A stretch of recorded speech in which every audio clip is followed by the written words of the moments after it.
Assalamualaikum warahmatullahi wabarakatuh. Bismillahirrahmanirrahim. Alhamdulillahirabbil alamin. Wabihi nasta'inu ala umuri dunya waddin. Wassalatu wassalamu ala asyrafil anbiya wal mursalin. Sayyidina wa maulana Muhammadin wa ala alihi wa sahbihi ajma'in. Amma ba'du. Qala rabbi shrah li sadri wa yassir li amri wahlul 'uqdatam min lisani yafqahu qawli. Rabbi zidni ilman warzuqni fahman. Amin. Yang kami hormati dan kami ta'zimi Kiai Haji Muhammad Hasan Mutawakkil Allah SHMM selaku pendiri pertama kampus Unzah. Yang kami hormati dan kami muliakan Bapak Dr. Abdul Aziz BAMAG selaku rektor di kampus Unzah. Yang kami hormati dan kami muliakan Bunda Ismatul Izzah MPDI selaku Ketua Program Studi Manajemen Pendidikan Islam.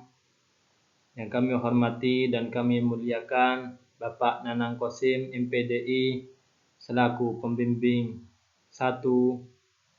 Yang kami hormati dan kami muliakan Bapak Solehuddin MPD selaku pembimbing 2. Dan yang kami hormati dan kami taati Bapak Abdul Wahid dan Ibu Aisyah, orang tua kami yang selalu menyayangi kami, mendoakan kami, menafkahi kami untuk bisa kuliah dari awal hingga sampai akhir.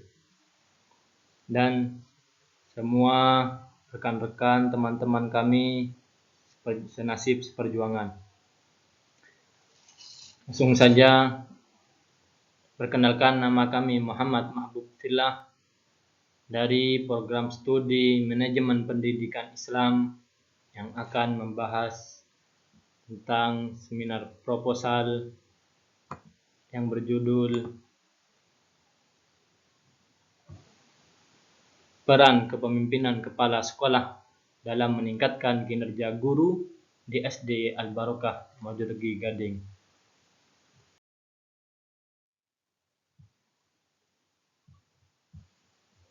Pengertian peran kepemimpinan dan kinerja. Peran sendiri adalah pekerjaan yang dilakukan seseorang berdasarkan status yang disandang. Sedangkan kepemimpinan adalah aktivitas mempengaruhi orang lain secara sukarela, berjuang mencapai tujuan-tujuan kelompok. Sedangkan kinerja diartikan sebagai ungkapan kemajuan yang didasari oleh pengetahuan, sikap, dan motivasi dalam menghasilkan sesuatu pekerjaan. Apabila digabung pengertian peran kepemimpinan kepala sekolah dalam meningkatkan kinerja guru, yaitu cara seorang pemimpin atau leader dalam mengarahkan, mendorong, mengatur seluruh unsur-unsur di dalam kelompok atau organisasinya untuk mencapai suatu tujuan organisasi yang diinginkan sehingga menghasilkan kinerja bawahannya dengan maksimal. Peran utama kepala sekolah. Yang pertama, peran utama kepala sekolah sebagai edukator, yakni memberi pelatihan, training, dan seminar untuk meningkatkan kinerja guru. Peran kedua sebagai manajerial, yakni kepala sekolah merancang segala bentuk perencanaan sekolah, pengelolaan sekolah, baik pengelolaan kesiswaan, sarana prasarana, pengelolaan keuangan, pengelolaan hubungan dengan masyarakat, dan lain sebagainya. Peran kepala sekolah selanjutnya yaitu sebagai supervisor, yakni melakukan pengawasan terhadap sekolah bertujuan membantu guru dan tenaga kependidikan lainnya dalam meningkatkan mutu dan efektivitas penyelenggaraan pendidikan dan pembelajaran. Selanjutnya, kepala sekolah sebagai pemimpin kewirausahaan, yakni menciptakan inovasi, bekerja keras, memiliki motivasi yang kuat, dan pantang menyerah dalam mencari solusi.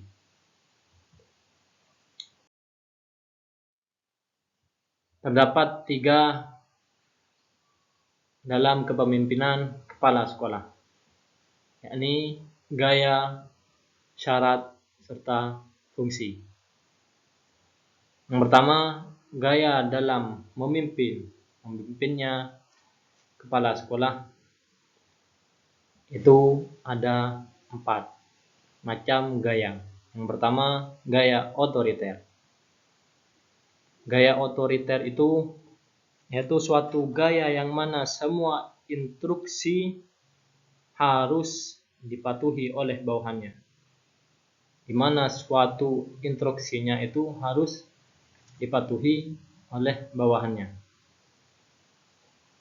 Yang kedua, gaya laissez-faire.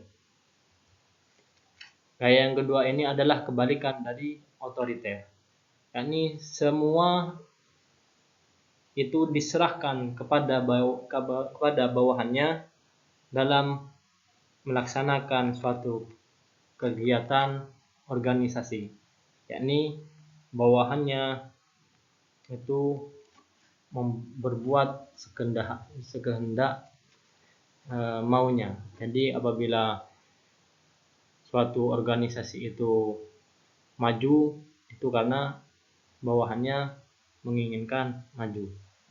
Karena gaya yang laissez-faire ini, kepemimpinan menyerahkan suatu keputusan itu percaya terhadap bawahannya. Yang ketiga yaitu demokratis.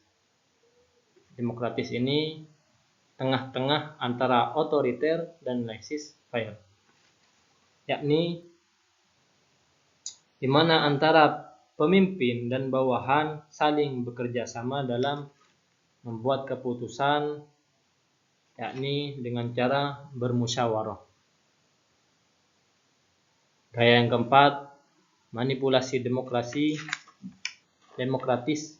Manipulasi demokratis itu bentuknya itu menyerupai demokratis, tapi keputusan akhir tetap dipegang oleh pemimpin.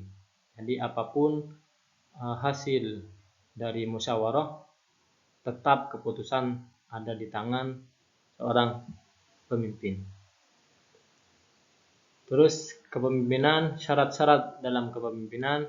Yang pertama, mampu dalam mengendalikan suatu lembaga, berwibawa di hadapan manusia, berbicara lemah lembut serta kasih sayang, memberikan contoh yang baik, mencegah kemungkaran dan meluruskan kekeliruan. Yang terakhir, ikhlas dan tidak sombong. Selanjutnya, fungsi dari kepemimpinan kepala sekolah. Yang pertama, membantu terciptanya suatu persaudaraan. Yang kedua, pembentuk prosedur kerja. Ketiga, bertanggung jawab dalam mengambil keputusan bersama. Yang keempat, pengontrol segala aktivitas pendidik dan lain-lain. Dan kesemuanya ini gaya mengambil keputusan gaya yang mana dan syarat-syarat yang dimiliki atau sifat-sifat yang dimiliki oleh kepemimpinan kepala sekolah, dan fungsinya ini akan berdampak terhadap kinerja guru. Kinerja guru terdiri dari 3 aspek yang perlu diperhatikan. Yang pertama, kejelasan tugas dan pekerjaan yang menjadi tanggung jawabnya, kejelasan hasil yang diharapkan dari suatu pekerjaan atau fungsi, kejelasan waktu yang diperlukan untuk menyelesaikan suatu pekerjaan agar hasil yang diharapkan dapat terwujud. Metode penelitian ini dengan menggunakan metode deskriptif, yakni mendeskripsikan suatu permasalahan dengan menggunakan pendekatan kualitatif. Pendekatan ini digunakan untuk mengkaji permasalahan yang ada dan mendapatkan pemahaman yang lebih dalam. Sedangkan alat pengumpulan data itu ada 3: observasi, wawancara, dan dokumentasi. Manfaat penelitian, ada manfaat secara teori, ada secara praktis. Yang secara teori itu bermanfaat dalam pengembangan teori tentang kepemimpinan, menelaah tentang peningkatan kinerja SDM dalam suatu organisasi. Yang ketiga, dijadikan bahan kajian terhadap kepala sekolah dalam mengambil keputusan serta kebijakan yang berkaitan dengan peningkatan kinerja guru. Secara praktis, yang pertama itu manfaat terhadap kepala sekolah, yang mana kepala sekolah lebih memperhatikan kinerja guru serta menerapkan perannya sebagai kepala sekolah dengan sebenar-benarnya. Manfaat terhadap guru, yakni meningkatkan kinerjanya guru dengan sebaik mungkin dan mengetahui akan kewajiban amanah yang diemban sebagai guru atau pendidik. Manfaat terhadap murid akan mendapat hak dan kewajiban karena bagusnya kinerja guru terhadap penulis, menambah wawasan tentang bagaimana peranan kepala sekolah dalam meningkatkan kinerja guru. Yang terakhir, apabila ada kata yang salah, kami mohon maaf sebesar-besarnya. Wabillahi taufiq wal hidayah. Assalamualaikum warahmatullahi wabarakatuh.